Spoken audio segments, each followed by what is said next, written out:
Hi everybody, and welcome to the Media Partner Brief for Barcelona 2014. With me I have my colleague Lucy Fisher, and we are both very excited about the conference.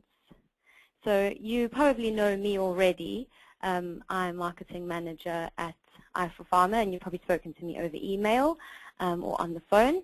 And my colleague is Lucy Fisher, and she's the event director for the actual conference.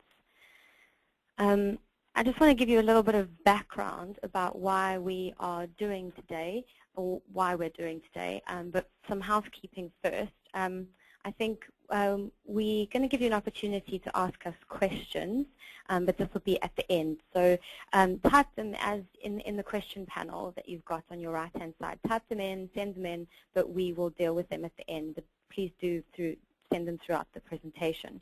And then another thing is, we've booked out the whole hour, but I think we're only likely to take about half an hour. We just wanted to get straight to the point with everything, so it won't be too long, and then you can go back to your days. And then I'm just going to give you a little bit of a background. We decided we'd bring everyone together for this for two reasons. Firstly, because obviously we have really been investing quite a lot in our flagship Barcelona event. And while many events in sales and marketing space have now disappeared in this sector, our event has been growing year on year and has become something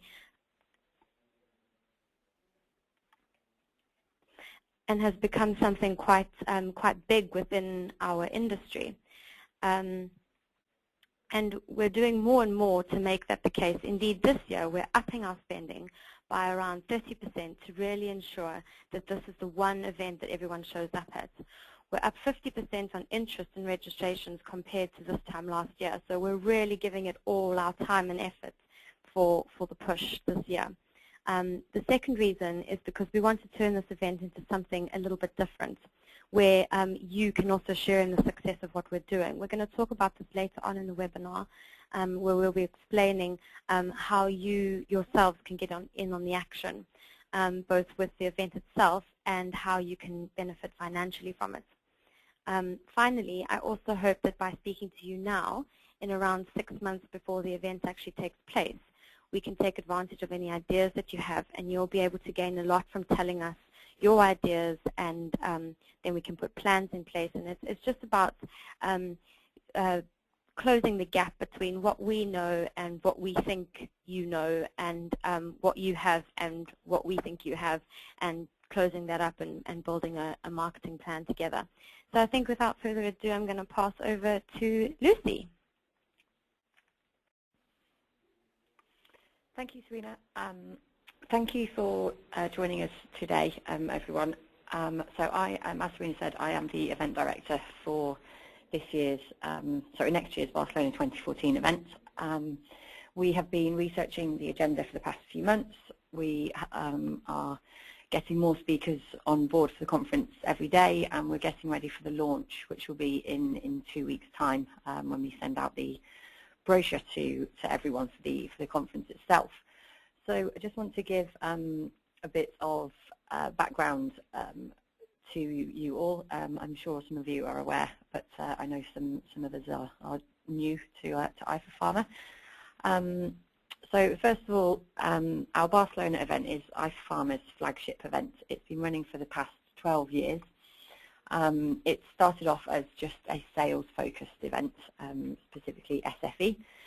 We have now we rebranded it last year as Barcelona, just so that each year the topics can evolve and change with the industry itself. In 2013, we had over 850 attendees at the CCIB in Barcelona. In March 2014, we're aiming for over 1,000 to be there, and it wouldn't be possible to get all of these people along if it wasn't for the relationships and partnerships that we have with all of our media partners.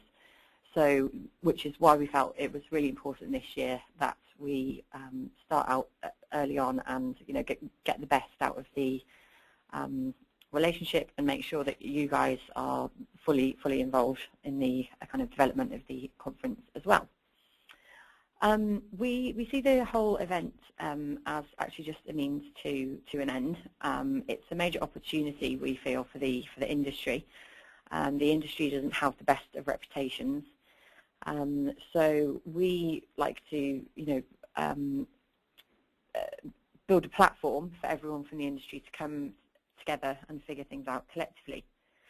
We're going to be focusing the 2014 event on building value for patients. We are willing to consider every idea on how we actually help people develop value, how we communicate value in the run-up to the event. Basically, the aim of the event is about improving the industry and improving the outcomes for the patients that the industry is servicing. So just to give you a bit of an overview, the morning of the conference will open with a series of keynote presentations focusing on what we see as the most important areas. The conference will then split up into 3 parallel sessions. So you can see those 3 sessions in the bold. So we have customer engagement and value building. We see this as the overall theme of the conference, but this will actually have the kind of examples of pharma and stakeholder collaborations and partnerships. Salesforce excellence, backed by popular demand almost. This will focus on basically all areas of Salesforce. And lastly, multi-channel marketing, one of the hottest topics at the moment. We're really going to focus on the innovation around these areas, including the platform, but also the different content that this platform enables, basically. So that's a kind of an overview of the topics the conference will cover.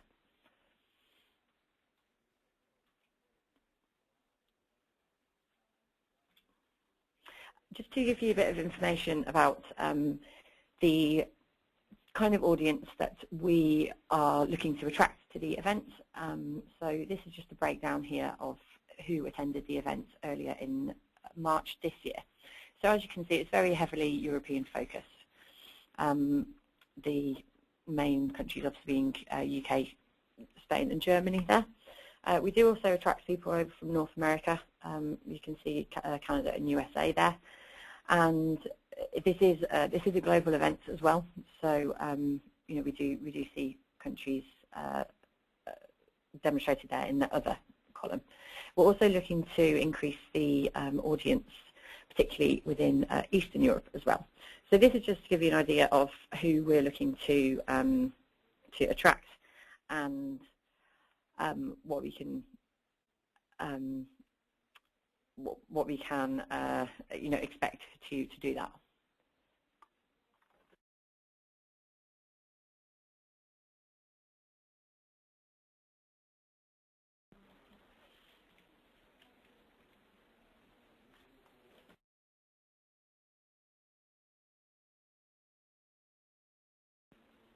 Okay, and next is just an example of the job function. So it is primarily sales and marketing focused, as you can see there, with the 18 and 17%.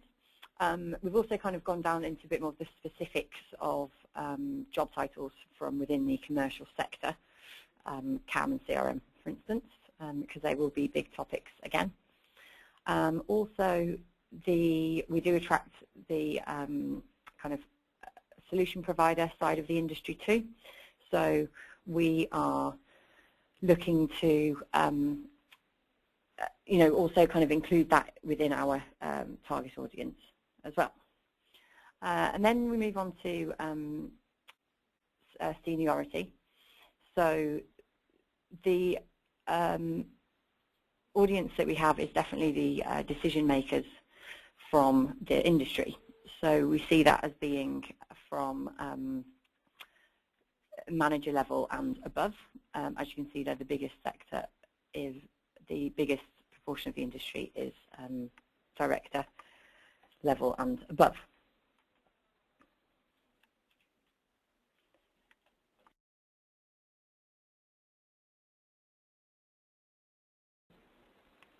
So this is just an example, just to go into a bit more detail of the kind of job titles that we are attracting to the event and what we're looking to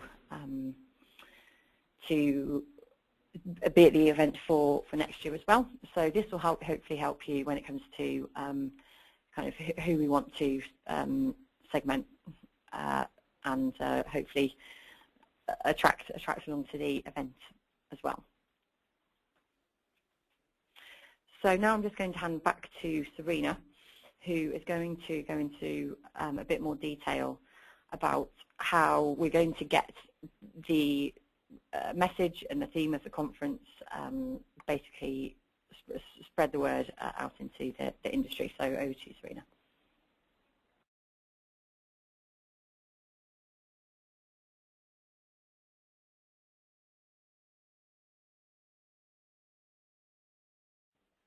Thanks, Lucy. That sounds really interesting.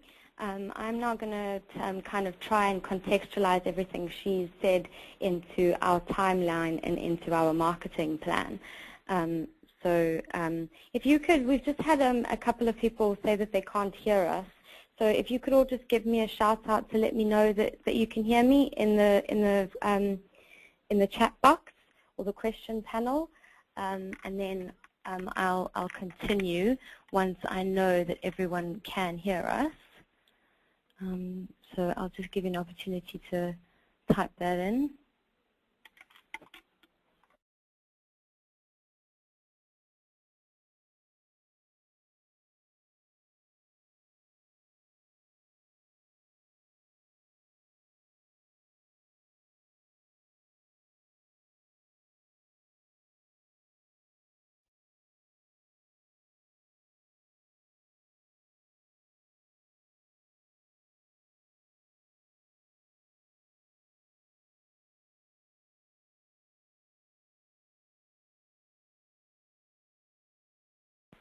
Okay, I've got confirmation that you guys can hear us loud and clear, which is really great. If you can't, it might be that you haven't entered your audio pin in. So in order to do that, when you click on your telephone or your mic and speakers, it should give you an access code and an audio pin. If you entered those, then you should be able to hear us. So I'm going to now continue with going through the marketing plan. So as I said, I'm going to try and contextualize what Lucy said and show you our timeline of how things should go. I've done this by putting together a little timeline and put our key dates. So we launched the conference in a couple of weeks, 2 weeks in fact, on the 23rd of September. And then we have a 6-month period for marketing, which takes us through to the 18th of March. In between this, we have some important things happening. So first of all, we have a webinar. This webinar will be a great opportunity for all of your subscribers to kind of get on and actually talk to people, very important people within the industry who will probably be speakers or who will be speakers at the show. And this is happening in a couple of, or just next month. So this would be really valuable for your subscribers. And it also is kind of a lead generation tool for us to get people who are interested in the show to start those conversations. Then we have a relaunch happening in November. The reason why we do this is just because it creates another sort of buzz within the industry and like another momentum drive for us to get leads in. Then the rest of the dates are kind of based around our sales deadline. So this is where we give people the opportunity to book and get a discounted rate. So we'd obviously like to have communications going out before then, so that we can have hot leads in for those dates. And then obviously I've put Christmas in there because we actually look at this campaign as in before Christmas and after Christmas, because nothing really happens over Christmas because we're all having too much fun. So I'm going to go on to now explain like kind of the pre-Christmas and the post-Christmas stages of the campaign. The pre-Christmas is really where we kind of do most of our lead gen. So for example, we do the webinar, we do the conference launch. The next thing is after Christmas, in the lead up to the show, we would do more of a nurture. And then in the month before the show, it's a very much a nurture process where we actually just focus on the leads that we have. So what this means for you guys and what we do with you is really that in the first bit, when we're doing the lead gen, it's about valuable and relevant content. So we might not even make mention of the show, but it's more about talking to our audience, talking to your audience, getting them started with the conversation, getting them started talking about those topics that Lucy introduced you to, that the show is going to be focusing on, and getting them interested in that, getting them on the webinar, getting them to talk to people within the industry about the things that are happening. Then the next part would be where we would actually perhaps do some sort of a conference or brochure push to your audience. So that would be where they could actually download the brochure. So then we do actually make mention of the conference. So we're hoping at this stage enough buzz has been made for them to actually have heard about it and now want to be interested in it. And then in the red phase, we would actually just focus on the leads prospects that we have in our database. So in terms of the channel mix, so these are the kind of channels that you guys use, that we use. I've tried to make quite an exhaustive list of what we generally use, but I'm sure there are things that I've left out, and this is part of what we're doing here today, is for you to come to us with opportunities of how you think we could do things. And so just to run through what we generally do, on the top left there, we have e-shots, and this is one of our biggest drivers for lead gen because of the direct nature of the channel. Then in terms of other digital, there's newsletter, banners, press release is another one which is big for us to get momentum and buzz out there within the industry. And online editorial and blogs are really good for content. Then in terms of print, inserts, we do inserts with a lot of you, where we put the brochure inside your magazine when you send it out. This is really good for just general awareness and branding. And then editorial and adverts within these are great too. In terms of social, I'm not sure how much we actually do with you on this side, but we'd like to grow this because we understand that, like you guys have email databases, you also have big LinkedIn groups which have the same or similar or just as relevant audiences, and we'd like to see if there's opportunity for us to do announcements, messages, discussions to this group of people. And then obviously tweets is another one. This is more just for general buzz, creating a momentum, knowing that we are being spoken about in the social space. So that's the mix, and now what I'm going to do is I'm going to try and relate that mix to the timeline that I've showed you so that we can see when we actually want all of these things, when are they important to us, so that you can actually have a look at your calendars and mark out the opportunities that you could fit us in. So I've started with e-shots, LinkedIn, and press releases because they kind of, fall in line with, they should be roundabout all at the same time. So I've done up until Christmas. So really, it's before the launch, because we obviously want a whole lot of leads, and when we do the big wow, Barcelona is happening, before the webinar, before the relaunch, and obviously before our super early bird. So those are kind of the main drivers when we'd want to have the e-shots and the LinkedIn, because they are really big lead generators, and then obviously press releases because we need to create awareness amongst the industry. Then looking at the other channels, oh, there's one I forgot just before Christmas. Looking at the other channels, newsletters and banners, I've put this as generally just throughout the whole time. These aren't big for lead gen for us, but they're great awareness tools. So it's good to have them running on like a banner on a newsletter on a website all the way throughout the campaign. Then digital editorial and blogs. This would be good for, I mean, this kind of stuff is people, unlike a magazine which sits on your desk and you can go back to, this is kind of quite fleeting. So I think the closer to the event, the better, but we don't want it too close because then it's too late for them to book.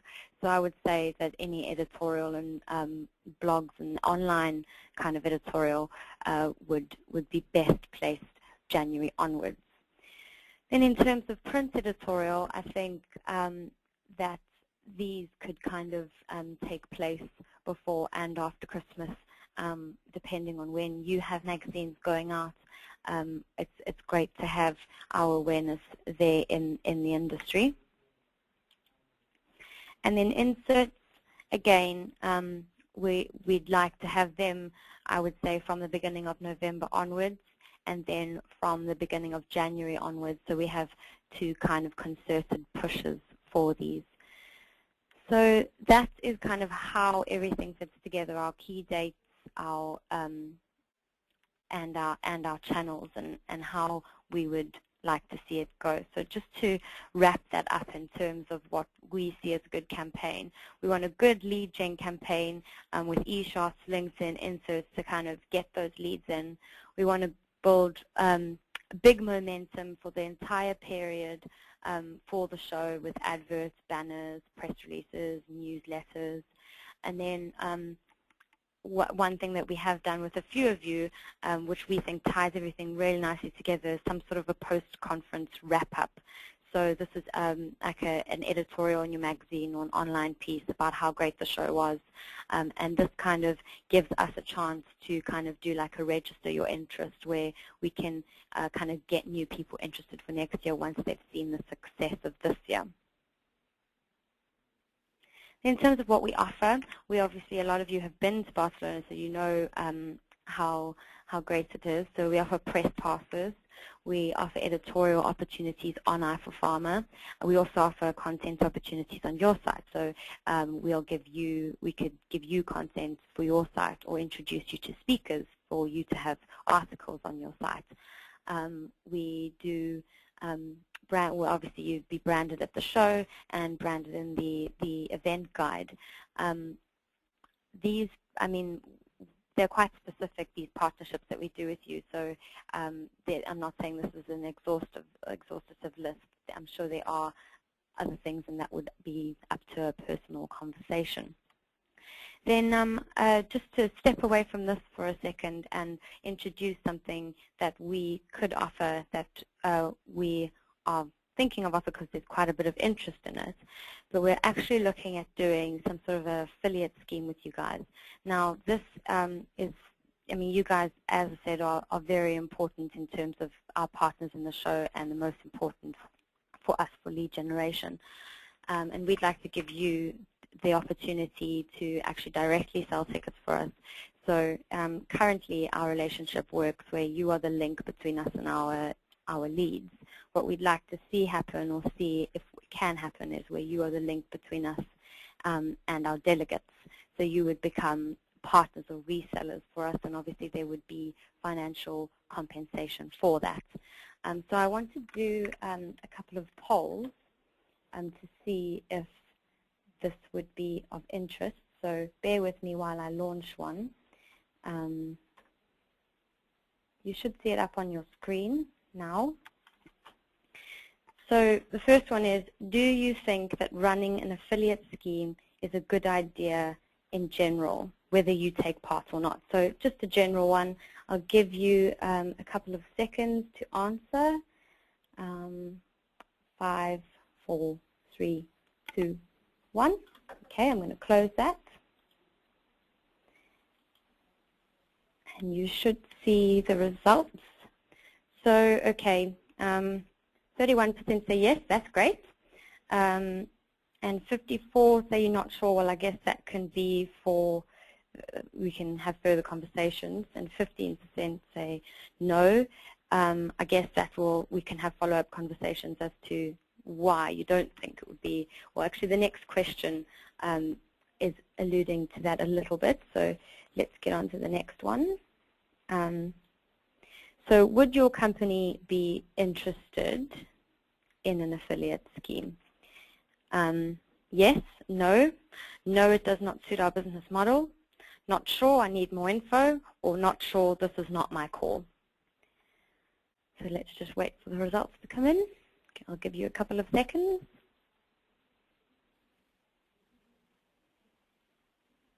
Five, 4, 3, 2, 1. I'm going to close that.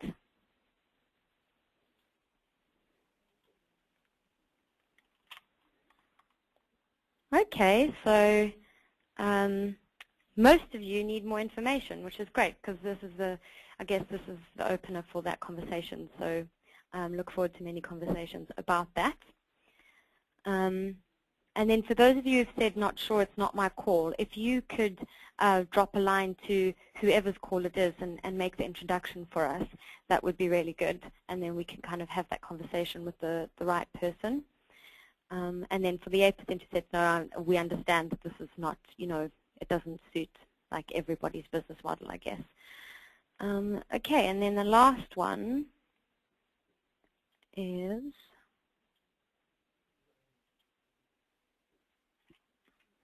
what is the biggest benefit of being an affiliate? So is it having the autonomy to do marketing as we see fit, earning more money than we would have got from a regular announcement, being a part of the biggest commercial pharma event, learning and getting ideas from our pharma and other companies, or is it something else?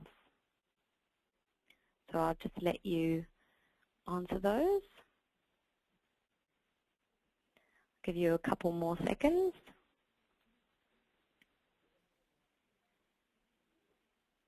Five, 4, 3, 2, 1. I'm going to close that. And then let's have a look at the results. Okay, so clear one coming through there. Everybody likes to earn more money. And then I guess having the autonomy to do marketing as we see fit, I think that's a really important one because obviously everybody has a certain way that they talk to their audience. And we realize that too. We realize that you know how to talk to your audience better than we can. So I think this is one of the reasons why we want to see what how we can head this up.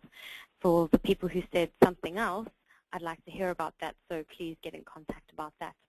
Okay, I think we can move on now.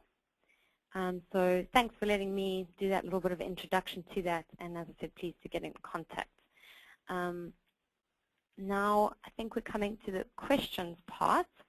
Whoops, skipped ahead there. Let me just open the questions. Just give me a second. Okay. I'm going to have a look through and read these. I'm just going to bring Lucy into the conversation now.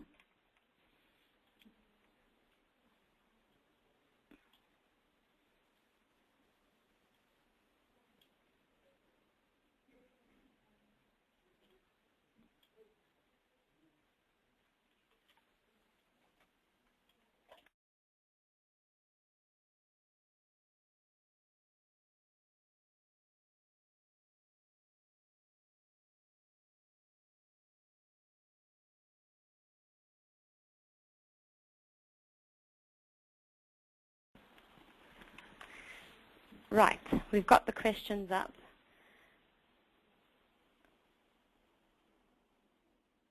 Okay, great. We've got lots of people coming with ideas. Okay, we've got one comment saying about basically asking would we offer one-on-one interviews with our speakers as well for media partners. So the answer is yes to that. It's something that we are definitely going to trial this year. We've done it with a couple of our other conferences. So myself and my colleagues, Blair and Hayley, who are working on the event with me, have got some very senior level speakers in to come along to the conference.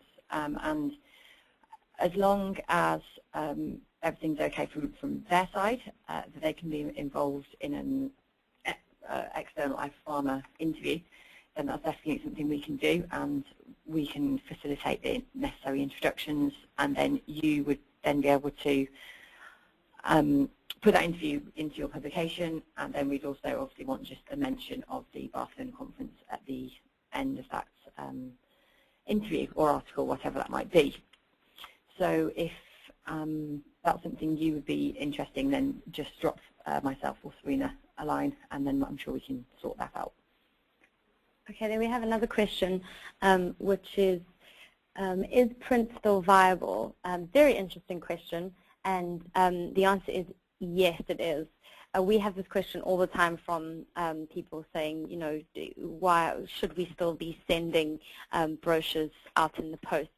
And the answer is yes. We actually put a booking code on our brochures, and we see that booking code coming in on the bookings. So, and apart from this, it's great to I mean, when you get a magazine and something falls out, you see what it is, and so it's great for building momentum and just making sure that it is out there in as many places as possible.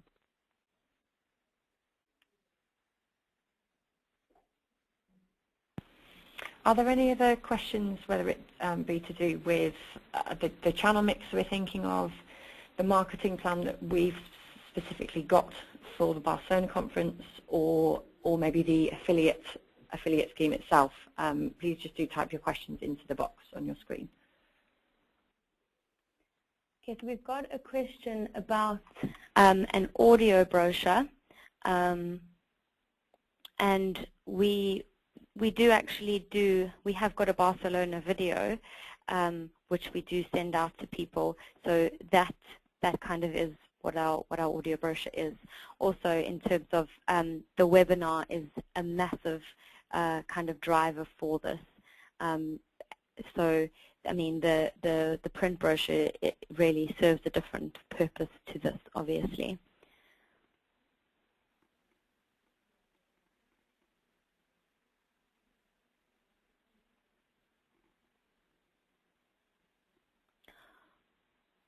Just waiting for more questions.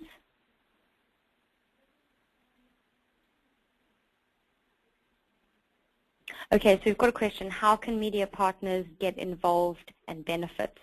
Okay, so we'd like media partners and us to have, I mean, we already have quite a good partnership, but in terms of what we think we could do better is actually syncing our editorial calendars, sharing content. I mean, we do kind of do very structured pushes to, you know, where we send out a piece of editorial with you guys. But I think this would be more in lines with getting our editorial departments to actually talk to each other and sharing content in this way. And then that would benefit you guys in terms of you actually having more content for your audience.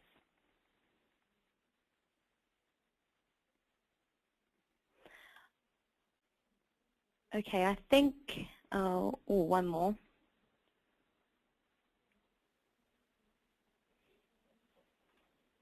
Okay, so the next question is, to whom should we direct our campaign ideas, proposals? Is there a deadline for submissions? So I'm going to move on now with my slides because that's kind of my last slide, which is the next steps. So the next steps is for you guys to actually send me out your ideas and your proposals at salston@i4pharma.com. So this just comes directly to me. And I'd like to hear, obviously, you know, if you've got a proposal from last year which you'd like to follow a similar line, please do include that, and then perhaps how we can make that better, or ideas that you think we should be doing that we're not.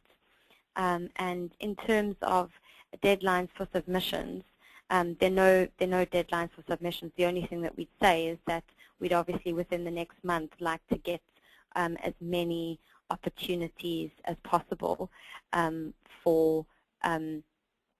like to get most of our proposals with you guys mapped out within the next month. but this is a living, breathing, growing plan, which I think it obviously needs to be because opportunities come along all the time. But we wanted to give you the opportunity to see this, from the start, so that you can think about, we've got, this editorial piece going out or this magazine going out in January, and it would be perfect if you guys did this. So there's no deadlines as such. We just need to know in good time, obviously, when the important things are happening your end so that we can prepare for stuff. So, yeah, I think that draws us to a close. Thank you so much for joining us. I hope this has been helpful. I know before I did a couple of calls with you guys to see if this actually would be a relevant and interesting thing to do for you, and most of you said yes. So I hope it has answered a lot of your questions, and I look forward to you sending me some ideas about how we can work together. So thank you so much for joining us. And as I mentioned, we'll be launching the brochure officially in the next 2 weeks for the conference itself. And Serena will be in touch to confirm deals, and we'll look forward to sending out our first e-shots and press releases and whatever that might be. Thank you very much for your time today, everyone, and we'll speak to you soon. Thank you. Bye-bye.